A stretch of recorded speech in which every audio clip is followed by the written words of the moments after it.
Shalom, selamat pagi semuanya. Dr. Heri, Pak Andri, terima kasih sudah mengundang saya.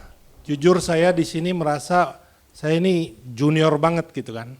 Datang ke sini mau sharing sama senior-senior, kayaknya rada terbalik nih, harusnya saya yang di bawah. Duduk Pak. Iya.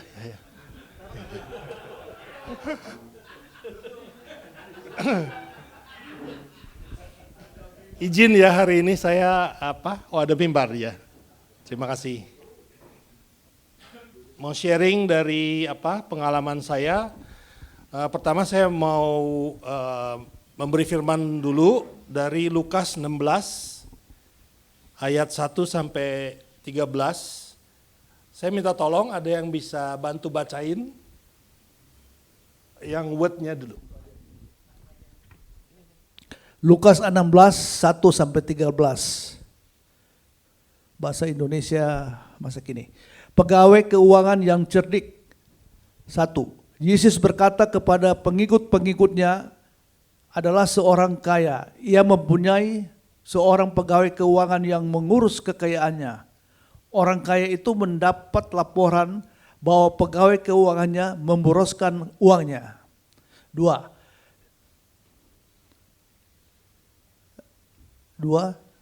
Jadi ia memanggil pegawai keuangan itu dan berkata, "Apa ini yang saya dengar mengenai engkau?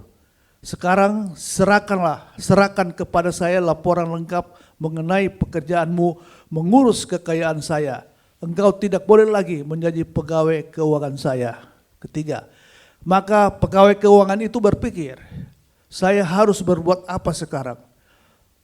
Tuan saya mau memecat saya, mencangkul saya tidak kuat, mengemis saya malu." 4. Saya ada akal. Apabila saya sudah dipecat, saya harus mempunyai banyak kawan yang mau menampung saya di rumah mereka. 5. Jadi pegawai keuangan itu memanggil setiap orang yang berhutang kepada tuannya. Kepada yang pertama ia berkata, "Berapa utangmu kepada tuan saya?" Kepada yang pertama keenam orang itu menjawab, 100 tempayan minyak zaitun. Pegawai itu berkata kepadanya, "Ini surat utangmu, duduklah dan cepatlah menulis 50.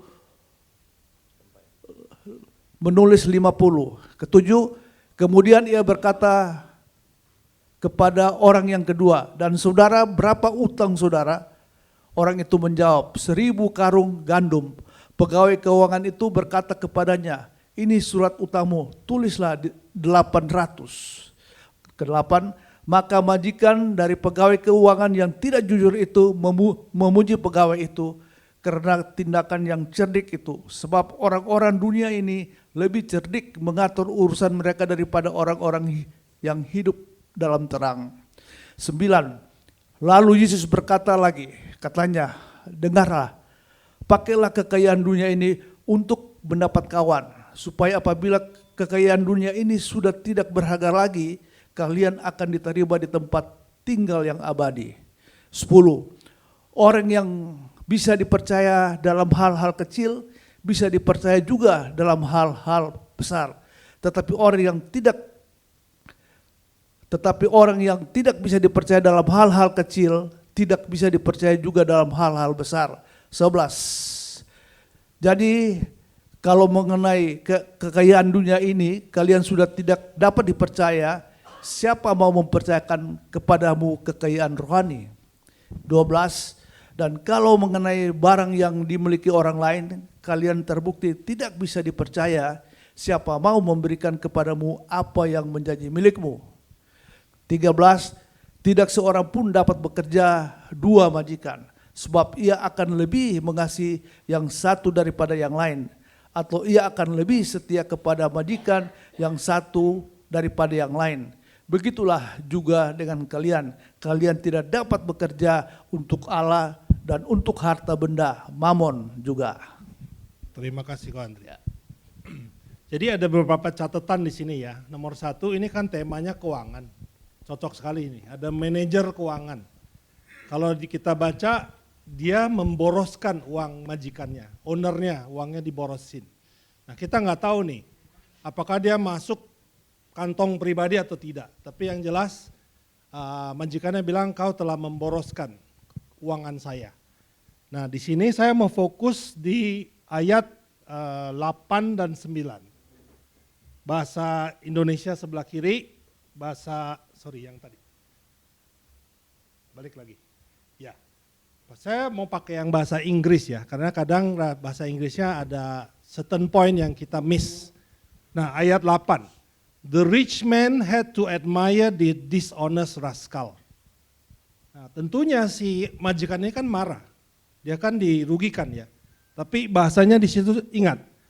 He had to. Artinya dia terpaksa. Dia terpaksa bilang, wah ini orang lihai ini orang. Dia memakai jurus untuk mengamankan masa depan dia ya. Nah perhatikan di ayat 9. Ayat 9 ini yang bicara Tuhan Yesus loh. Sorry sebelum saya ke ayat 9. Kita habisin dulu ayat 8 ya. For being so shrewd, shrewd itu cerdik. And it is true that the children of this world are more shrewd in dealing with the world around them than are the children of light. Ini majikannya bilang loh.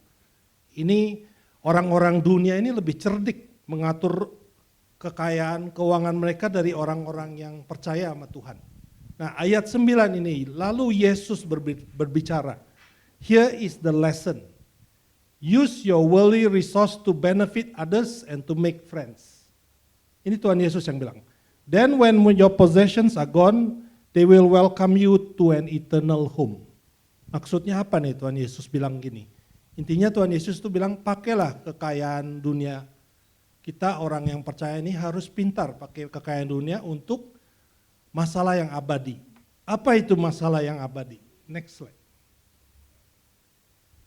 Jadi simpelnya Tuhan Yesus bilang investasilah untuk masa yang abadi. Di sini ada 2 ayat ya, Matius 6, 19, 21. Janganlah mengumpulkan harta untuk dirimu di dunia, di mana rayap dan karat dapat merusaknya dan pencuri datang mencurinya. Sebaliknya, kumpulkanlah harta di surga, di mana rayap dan karat tidak merusaknya dan pencuri tidak datang mencurinya. Karena di mana hartamu, di mana hatimu. Nah di Lukas 12, 33 sampai 34 mirip-mirip, cuman lebih detail lagi. Jualah milikmu dan berikanlah uangnya kepada orang miskin. Nah ini salah satu contoh nih. Jadi invest untuk yang abadi itu antara lain murah hati, generous.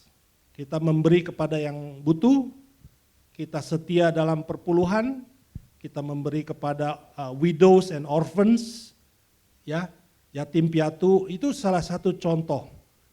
Oke? Supaya buatlah untuk dirimu dompet yang tidak dapat usang, yaitu harta yang disimpan di surga. Harta itu tidak bisa hilang karena pencuri tidak dapat mengambilnya dan rayap tidak dapat merusaknya. Sekali lagi, sebab di mana hartamu, di situ juga hatimu. Ya, next slide. Jadi pelajaran apa sih yang kita dapat dari Lukas 16, 1 sampai 13 ini? 1. Pakailah kecerdikan kita untuk kerajaan Allah. Kristen itu harus lihai, cerdik, pintar, mengelola kekayaan kita. Nah, koko-koko, Bapak Ibu di sini semua, saya yakin adalah pengurus entrepreneur, businessman. Kita punya vehicle itu bisnis kita, ya kan? Kita sehari-hari berkecimpung di bisnis kita. Pakai itu untuk invest ke yang abadi. Abadi itu hanya 3, Tuhan, His Word, firman-Nya, dan jiwa manusia. Poin kedua, kesetiaan itu penting. Kristen harus setia dalam perkara-perkara kecil. Baru bisa dipercayai dengan hal-hal yang besar dan kekayaan rohani. Jadi ke pekerjaan kita sehari-hari itu Tuhan lagi lihat loh. Kamu setia enggak sih dengan kekayaan dunia ini yang saya kasih? Kalau kamu setia, baru bisa Tuhan percayai dan kasih dengan kekayaan rohani. Jadi pekerjaan kita itu harus excellent. Kita ini adalah anak-anak Tuhan yang ada berkecimpung di dunia ini. Kita adalah dia punya ambasador loh. Orang kita lihat Tuhan kita gitu. Oke, poin ketiga. Ini yang berat nih. Kita kadang berkecimpung itu urusannya sehari-hari itu dengan uang, mamon. Kenapa? Tuhan bilang, kamu gak bisa melayani dua majikan. Tantangan terbesar kita adalah Tuhan dan mamon. Karena mamon ini juga bisa seperti Tuhan dalam kehidupan kita. Dia bisa memberi kita power, dia bisa memberi kita apa yang kita mau. Kalau kita sakit kita bisa pakai mamon untuk sembuh. Jadi mamon itu bisa seperti Tuhan dalam kehidupan kita. Ingat, Tuhan Yesus berbicara tentang uang itu lebih banyak dari dia bicara tentang heaven and hell. Dia lebih banyak bicara tentang uang loh. Dalam dia punya perumpunan 11 dari 39 atau hampir 30% itu dia bicaranya tentang uang. Jadi uang itu ada kapasitas untuk menjadi seperti Tuhan dalam kehidupan kita. Maka ini sesuatu yang harus kita jaga. Oke, sekarang saya mau izin share dari industri saya. Next please. Saya berkecimpungan di perbankan, khususnya di bank, dulu namanya BPR, Bank Perkreditan Rakyat. Sekarang dirubah jadi Bank Perekonomian Rakyat. Di tahun 1988, Presiden Soeharto itu, dia keluarin satu paket diregulasi. Kita sebutnya Pakto 988. Dia mau keluarin satu kebijakan yang memudahkan buka bank. Waktu itu 50 juta udah bisa buka bank. 50 juta modalnya. Jadi bayangin, tujuan dia tuh apa sih? Tujuannya mulia sebenarnya. BPR itu disebut Inggrisnya rural bank atau bank komunitas. Kita tuh satu kelas di bawah bank umum. Ya, kalau BCA Mandiri itu di atas semua, kita di bawah. Jadi kita punya izin itu per provinsi. Kita dibuat untuk melayani yang di bawah, UMKM. Karena di Indonesia ini, data 2024 bilang masih sampai hari ini sekitar 30% loh. Orang yang tidak ada akses ke bank. Bayangin, masih 30%. Jadi dilahirkanlah BPR untuk melayani UMKM. Jadi di tahun 94 itu, bayangin sampai hampir 10.000 BPR.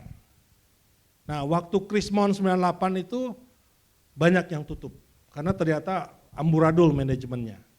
Tapi intinya saya di BPR ini di industri yang sangat di-regulated. Saya tiap tahun diaudit sama OJK. Seperti tadi itu, si manajer keuangan. Sering diminta sama majikannya, kasih gue laporan lu.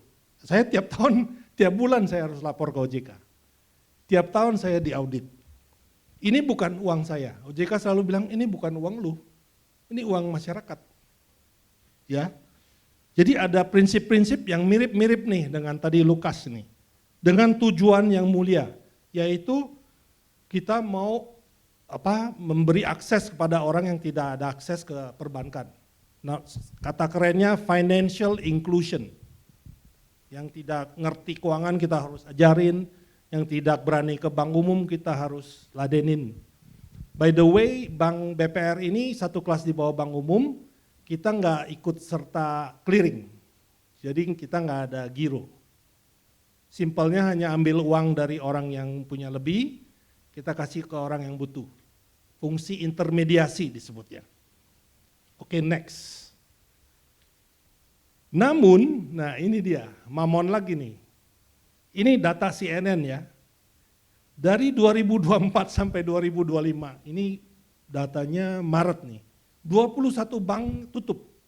Itu semua BPR, brothers and sisters. Semua BPR itu yang tutup.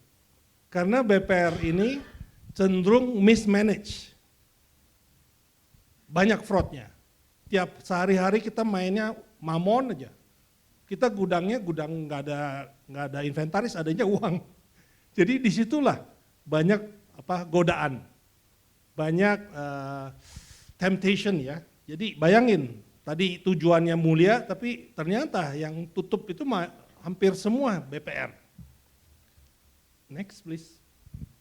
Jadi izin saya sharing, kita BPR Mahkota Arta Sejahtera di Kota Tangerang, sebenarnya dulu kita beli di 2004, keluarga saya, ayah saya dengan dia punya kakak dan adik dan suami adik, membeli bank ini sebenarnya untuk menopang bisnis Suzuki dealer.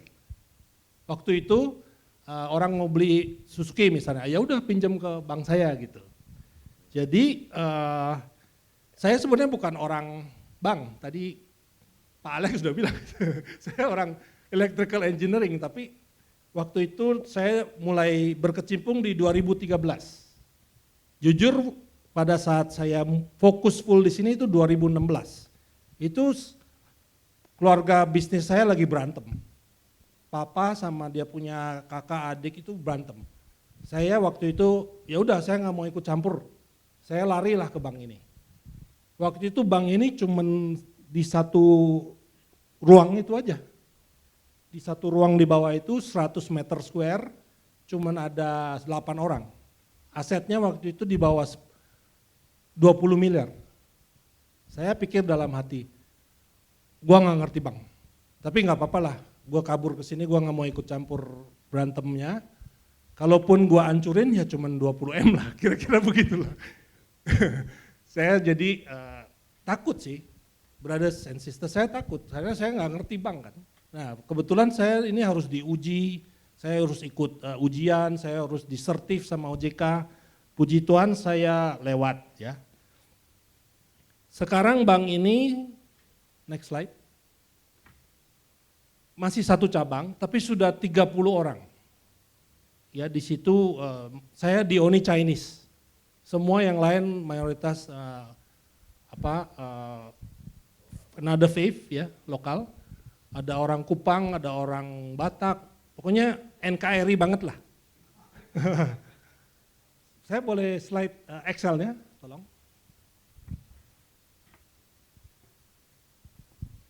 Ini kalau 30 orang, misalnya setiap keluarga 4 orang udah 120 orang ya, puji Tuhan. Saya mau sedikit share tentang perkembangannya, bukan saya sok-sokan di sini, tapi ya itu perjalanan saya. Waktu saya take over itu asetnya di bawah 20, sekarang sudah 110 miliar, puji Tuhan. Jadi total aset sudah grow hampir 10 kali, total kredit sudah grow juga hampir 10 kali, dana pihak ketiga sudah grow 14 kali, sekarang udah hampir 90 miliar. Total ekuitas juga sudah grow 3 kali. Dari 2016 saya diangkat sebagai pengurus sampai sekarang total laba sudah 12 miliar. Ini semua glory to God, bukan saya mau sekali lagi mau menyombongkan diri, tapi poin tadi itu. Kalau kamu setia di hal yang kecil, walaupun waktu itu saya merasa wah bisa nggak sih gua? Tapi ya dengan bantuan Tuhan dan orang-orang sekitar saya, puji Tuhan bisa sampai sekarang. Tapi saya lihat di sini sebenarnya saya evaluasi secara objektif, labanya itu kurang baik. Kita nggak pernah sampai 3 miliar per tahun. Apakah saya seperti tadi manajer keuangan tuh? Mungkin saya kurang lihai, kurang cerdik untuk mengelolanya ya. Jadi itu satu poin yang harus saya perbaiki. Oke, balik ke slide. Nah, kita bicara tentang jiwa manusia. Tadi kan saya udah bilang yang abadi itu salah satu adalah jiwa manusia kan. Nah, di jiwa manusia ini juga termasuk orang yang paling dekat dengan kita. Next slide. Di BPR ini ada 2 orang yang menurut saya adalah pentolan saya. Pertama, direktur bisnis saya, Pak Ari Kananjara. Dia orang NTT ya. Nah, dulu saya sempat ada sekali, ada satu nasabah itu udah macet, suami laki bini lah, orang muslim. Dia jual ayam di pasar, dia datang ke kantor saya menghadap, saya doain. Saya bilang boleh nggak izin saya doain secara Kristen, boleh saya doain. Dapat jalan Pak, Bapak dan Ibu. 2 minggu kemudian dia datang bawa uang, bilang mau lunasin. Nah pada saat itu saya nggak tahu gimana, katakan duitnya 80, sebenarnya bisa lunasin, tapi saya bilang bunganya mana? Jadi saya mau ambil mungkin 30% buat bunga. Sedangkan dulu saya janji sama dia, pokoknya kamu bawa 80 selesai. Waktu itu saya kayak ibaratnya kemasukan setan mamon lah. Saya nggak pegang kata-kata saya bilang ini 80 belum lunas ya. Nah Pak Ari Kanancara ini, dia yang datang ke saya bilang, Bapak nggak benar. Bapak janji tapi Bapak boleh bilang bohongin dia. Saya bilang terima kasih, saya pelok, oke, saya lunasin itu. Saya tanya dia, kita ini jalanin bank ini mengandalkan Tuhan gak sih? Dia bilang sama saya, kayaknya banyak sekali kita tidak mengandalkan Tuhan. Tapi ya kita berdua adalah orang yang percaya dan kita saling menguatkan, kita saling berdoa bersama. Kita bukan uang yang kita bukan cuan yang dikejar utama gitu loh. Contohnya ada satu orang debitur juga sudah lunasin pokoknya udah lunas, kapitalnya udah paid. Tapi masih ada bunga yang dicatat, saya bilang bayar dulu itu baru saya balikin sertifikatnya. Tapi orang ini kasihan sebenarnya tiap hari-hari udah tua dan dorong gerobak. Bisnisnya ya cuma dorong gerobak. Akhirnya kami tergerak, kami bilang udahlah balikin lah. Hal-hal seperti ini mungkin yang bikin saya kurang lihai mengelola cuan ya. Tapi ada hal-hal yang lebih penting dari cuan menurut saya. Next slide. Nah ini orang kedua nih, namanya Aprilia Dewi. Waktu kita beli bank ini dia ikut, jadi first employee pertama. Dia seorang muslim. Saya tahu loyalitas dia sangat loyal, tapi ada satu titik dia nggak bisa lewat. Ya contoh mohon maaf waktu Pak Anies lawan Ahok itu, dia sangat anti Ahok waktu itu. Karena percaya semua itu ya yang Ahok menjelekin kepercayaan orang lain. Tapi saya tahu saya harus mencintai dia, mengasihi dia dan juga reach out to her. Dia punya anak itu satu saat kena cancer. Masih kecil umur 8. Saya bilang, ini izinin saya doain. Saya doain dalam nama Yesus. Puji Tuhan sembuh Pak. Sembuh. Nah maksud saya kita sebagai orang yang percaya harus berani untuk doain orang dalam nama Yesus. Karena ini adalah kita punya platform, kita punya vehicle gitu loh. Ya kan? Jadi puji Tuhan anaknya sembuh sampai hari ini. Kalau dia sakit, ayah ibunya sakit, dia mau operasi, dia selalu Pak tolong doain ya Pak tolong doain ya. Jadi kita jangan pernah lelah, jangan pernah takut, terus aja. Karena terus terang ministry seperti ini mereka tuh banyak mujizat. Asal kita berani. Kadang kita doain aja itu mujizat benar-benar. Haleluya, praise be to God ya. Next please. Nah, ini contoh satu orang yang bisnisnya jauh lebih besar dari saya lah. Namanya Pak Edward Ong, Singaporean. Ini buku ditulis namanya judulnya It's Crazy. Ditulis oleh dia dan Edmund Chan. Edmund Chan itu pastor di Singapura. Jadi ini orang dia mewariskan usaha kontraktor ayahnya. Cukup besar waktu itu. Singapore General Hospital mereka yang bangun, 3 MRT terbesar stasiun di Singapura, Orchard, Somerset itu mereka yang bangun. Jadi buku ini menceritakan dia punya perjalanan, bagaimana dia membangun, next, ini di East Malaysia, kota Kinabalu, namanya Sutra Harbour. Dulu itu rawa, sekitar 155 hektar rawa. Tapi dia ke sana, dia ada satu visi Tuhan kasih untuk membangun tempat ini. Hari ini udah jadi Harbor Sutra. Ya kalau dibanding PIK 1 sih masih jauh lah, PIK 1 8 kali lebih besar dari sini. Tapi luar biasa bagaimana dia ada visi merubah satu rawa ini, bagaimana dia melawan banyak korupsi di sana, mau dapat izin aja luar biasa susahnya. Saya mendapat 2 pelajaran dari buku ini. Slide yang sebelumnya. Sorry, yang sebelumnya. Iya. Jadi dia ada 2 poin yang menurut saya sangat terkesan buat saya. Poin pertama adalah kadang kita kalau menjalani bisnis kita dengan prinsip Tuhan itu kayak orang gila, tahu nggak? Kamu bisa dibilang kamu ini orang gila atau orang bodoh. Contoh waktu dia bangun tempat ini Bapak dan Ibu, dia karena kena Krismon 98, dia punya hutang itu jadi 3 kali lipat. Dari 40 juta US jadi 300 juta. Bukan 3 kali lipat lagi, udah berlipat-lipat lah ya. Nah, pada saat itu sebenarnya dia punya agunan itu rawa ini. Banknya waktu itu ada sedikit kurang pintar, agunannya hanya rawa ini, bukan personal guarantee. Jadi sebenarnya dia bisa jalan aja, ya udah lu ambil lah itu rawa, dia bisa bye-bye gitu kan. Tapi dia choose to honor dia punya debt. Jadi dia honor dia punya debt. It took him 15 tahun untuk bayar utang itu. Dia kerja setengah mati di situ, tapi sedihnya karena jarak jauh terus dengan istri, akhirnya cerai dia. Dia sama keluarga pisah. Ini juga saya mau ingatin Bapak dan Ibu semua, don't forget your family. Your family is your primary ministry. Ya, jangan lupakan, kita boleh bilang faith business, semua energi di bisnis keluarga dilupakan, hati-hati itu. Kedua yang saya juga sangat terkesan, setelah dia bayar semua utang itu, dia mau jual sahamnya. Sebenarnya dia udah deal nih, walaupun belum secara legal, tapi dia udah deal di atas dengan jabatan saja, dengan orang ini.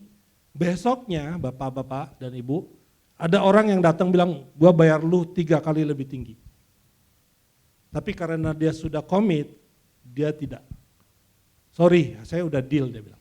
Nah itu sebenarnya dia bisa dapat 40 million US lebih banyak.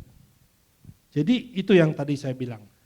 Karena dia memegang teguh prinsip Kristen, principle, a man of his word, orang yang menjaga komitmen dia, kadang itu kayak bodoh atau crazy. Nah itu yang saya mau ngomong ke Bapak-Bapak dan Ibu ya. When we do our business like the Christian principle, kadang kita tuh kayak dibilang orang bodoh atau orang gila. Tapi ingat, hubungan kita tuh sama Tuhan, bukan sama, ya asal kita clear with our God, it's between you and God. Oke, next slide please. Jadi apa sih aplikasi atau pertanyaan buat kita? Pertanyaan pertama Pak, apa sih nilai-nilai kerajaan Allah yang kita jalankan dalam bisnis kita? Apakah kamu menjaga komitmen kamu? Apakah kamu menjaga payment kamu ke vendor kamu? Ingat loh, kita itu representatif Tuhan. Kalau kita juga nggak ada bedanya dengan orang dunia, puter-puterin utang, itu kan memalukan Tuhan kita gitu. Kedua, kalau sebisa mungkin bermitralah dengan orang yang same belief, same value. Kayak tadi Pak Ari Kananjara, dia menguatkan saya, dia tidak mengiyakan kesalahan saya. Jadi kelilingilah kita dengan orang-orang yang seiman kalau bisa dan yang value-nya sama. Ketiga, tentukanlah tingkat gaya hidup kekayaan kita. Sekarang di dunia medsos, sosmed ini banyak godaan, ya. Kita mau show, wah gua terbang ke Jepang, gua pakai Hermes, pakai Louis Vuitton. Itu jagalah kita punya lifestyle. Flexing betul. Keempat, ingat untuk memprioritaskan istirahat dan keluarga. Tadi contohnya Pak Edward, sorry. Jangan sampai keluarga kita terbengkalai. Ya, itu juga primary ministry kita.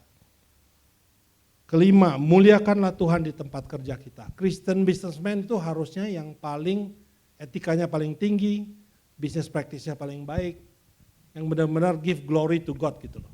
Jangan sampai orang bilang, aduh lu Kristen tapi cara lu berbisnis lebih kacau dari non-Kristen gitu ya. Oke, next please. Ini ada quote dari C.S. Lewis yang menurut saya bagus ya. Jika Anda membaca sejarah, Anda akan menemukan bahwa orang-orang Kristen yang paling banyak berbuat untuk dunia saat ini justru adalah mereka yang paling memikirkan kehidupan selanjutnya. Sejak orang Kristen sebagian besar berhenti memikirkan dunia berikutnya, mereka menjadi tidak efektif di dunia ini. Kita hidup di dunia ini, tapi kita juga harus visi yang abadi. Bagaimana kita memakai kekayaan kita untuk memuliakan Tuhan, untuk memenangkan jiwa yang banyak untuk Dia. Next slide. Jadi terakhir ini poinnya, marketplace ministry seperti FGB ini sangat-sangat penting. Konon katanya Billy Graham, waktu dia sudah mau meninggal dia bilang, the next big revival will happen in the marketplace. Jadi visi yang telah diberi kepada Pak, siapa tadi foundernya? Diamos dan bapak-bapak ini luar biasa. Di perjanjian baru diperkirakan ada total 132 interaksi publik Yesus. Nah, 122 itu adanya di marketplace, bukan ada di sinagoge atau di bait suci. Artinya Yesus itu 90% tuh di luar, di marketplace. Jadi dunia kerja kita adalah tempat kita berinteraksi dengan jiwa-jiwa. Ini semua yang membutuhkan Yesus. Dia mau percaya apapun seperti tadi Aprilia Dewi, staf saya. Dia iman yang lain dan dia sangat anti Ahok waktu itu. Tapi tugas kita adalah doain buat dia. Kasih dia kasih Tuhan Yesus. Tantangan terbesar kita adalah mamon. Jangan bilang kita mau memuliakan Tuhan, ini sebenarnya mau memuliakan Tuhan atau muliain gue. Ya kan? Tantangan terbesar kita adalah mamon. Tadi saya udah bilang, Yesus berbicara lebih banyak tentang uang dibanding surga dan neraka. Nah, itulah tantangan kita. Mari kita semua hari ini saya harap mendapat inspirasi baru, visi baru, peneguhan untuk sadar bahwa marketplace ministry itu penting dan kita punya vehicle, kita punya tool adalah bisnis-bisnis kita, kekayaan kita. Dan ini harus kita pakai dengan cerdik untuk kerajaan Allah. Saya izin tutup dengan doa ya. Bapa kami di surga, terima kasih atas ministry FGB ini, marketplace yang luar biasa. Saya berdoa ya Tuhan hari ini kita diberi visi yang baru, inspirasi yang baru, supaya kita bisa mengingat bahwa kita di dunia ini untuk hidup untuk kemuliaan Tuhan. Apapun yang Bapak telah berkati kami dengan bisnis kami, kekayaan kami bersyukur. Dan kami mohon ya Tuhan kuatkanlah hati kami, supaya loyalitas kita selalu hanya kepada Tuhan. Dan berikan inspirasi baru untuk kami. Terus terang saya sangat inspired pagi ini melihat senior-senior di sini dengan semangat yang begitu luar biasa. Ini adalah visi buat saya, ke depannya saya harus mengikuti mereka ya Tuhan. Berkati mereka semua, pakailah kita semua supaya kita terus cerdik memakai kekayaan dunia ini untuk memenangkan jiwa untuk-Mu, untuk memuliakan nama-Mu. Terima kasih ya Tuhan untuk ministry FGB Tomang sekali lagi, berkatilah Dr. Heri dan semua timnya supaya FGB Tomang ini tetap eksis dan tetap menjadi wadah untuk memberkati banyak orang. Dalam nama Tuhan Yesus Kristus saya berdoa. Amin.